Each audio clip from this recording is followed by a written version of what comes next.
Ay, salamat. Naglalakad ang tatay niyo. Kasi, sabi ko sa kanya, pag magtigas lalo ang paa niya, hindi na siya makalakad. Paano ko na siya bubuhatin? Kaya sabi ko, maglakad ka, di baling mapangal ka sa bunganga ko. Kesa naman hindi ko na siya kayang buhatin, ang tigas-tigas ng paa niya. 1.5 na ang paano ngayon. Pa-reflex. Yan. Lalakad.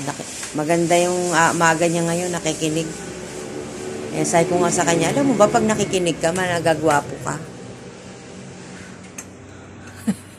Nakakatawa.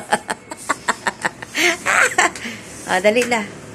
Sepi, Joba, Raya, ang lolo nyo, oh.